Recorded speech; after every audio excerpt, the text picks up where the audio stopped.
விளங்கும் ஓர் இடத்தில் கோட்டை கட்டி ஆட்சி செய்ய அனுக்கிரகம் செய்தார். சூரர்கள் வீரமகேந்திரபுரம் என்ற நகரத்தை ஸ்தாபித்தனர். 3 உலகங்களிலும் பேய்களின் ஆட்சி நடந்தது. அரக்கர்கள் சிறையில் தள்ளப்பட்ட தேவர்களை கொடுமை செய்தனர். மகாவிஷ்ணுவிடம் தேவர்கள் ஓடினர். பரந்தாமா, பரமசிவன்தான் அசுரர்களுக்கு வரங்களை தந்தாரென்றால் தாங்களும் தங்கள் சக்கராயுதத்தை அவர்களுக்கு வழங்கிவிட்டீர்களே, இது நியாயமா? நம்மை ஆபத்து சூழ்ந்து கொண்டுள்ளதே என்றனர். அவர்களிடம் பரந்தாமன், தேவர்களே, முன்பொரு முறை பரமசிவனின் மாமனார் தக்ஷன் நடத்திய யாகத்திற்கு அந்த லோகாதிபதியின் அனுமதியின்றி சென்றோம். அவன் கொடுத்த அவிர்வாகத்தை ஏற்றுக்கொண்டோம். அந்த பாவத்தின் பலன் உங்களை மட்டுமல்ல, என்னையும் சேர்ந்து கொண்டது. அதன் பலாபலனை இப்போது அனுபவிக்கிறோம். பரமேஸ்வரன் போட்டுள்ள இந்த முடிச்சை அவரால்தான் இயலும். தவறு செய்த நாம் தண்டனையை அனுபவித்துத்தானே ஆக வேண்டும் என்றார். அசுவர்களுக்கு கிடைத்த அற்புத வரத்தின் காரணமாக அவர்களை சிவபெருமானின் சக்தியை தவிர வேறு எந்த சக்தியாலும் அழிக்க முடியாது என்று அவர்களிடம் பரிந்துரைத்தனர். ஆதலால் சிவபெருமானும் பார்வதி அம்மையும் ஒரு குழந்தையை பெற வேண்டும்.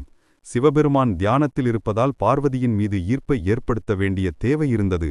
அவர்கள் ஒரு விசித்திரமான யோசனையை நடைமுறைப்படுத்த ஆயத்தமாகினார்.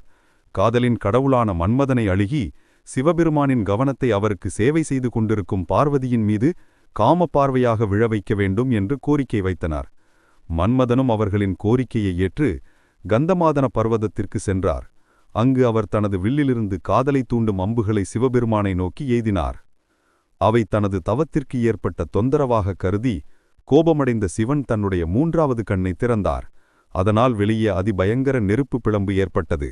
அந்த 6 குழந்தைகளையும் வளர்க்க கார்த்திகை பெண்களை வந்தனர்.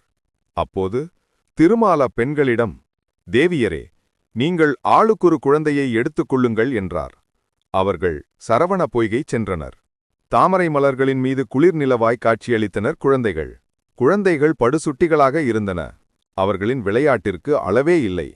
சிறிது காலத்தில் அவர்கள் தத்தி தத்தி நடைபயில ஆரம்பித்தனர். ஓடியாடி விளையாடினர்.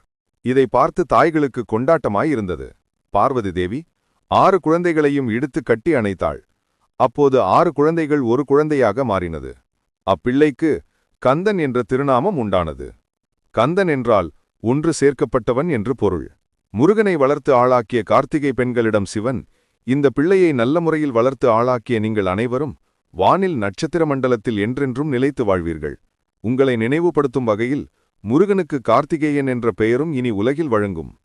கார்த்திகை நாளில் முருகனுக்கு விரதமிருந்து வழிபடுவோர் எல்லா சௌபாகியங்களையும் பெறுவார்கள் என்று அருள் புரிந்தார். தேவியரை அழைத்தாள். அன்னையரே, நீங்கள் 6 பேரும் ஒருங்கிணைந்து ஒரு நட்சத்திரமாக வானில் ஜொலிப்பீர்கள்.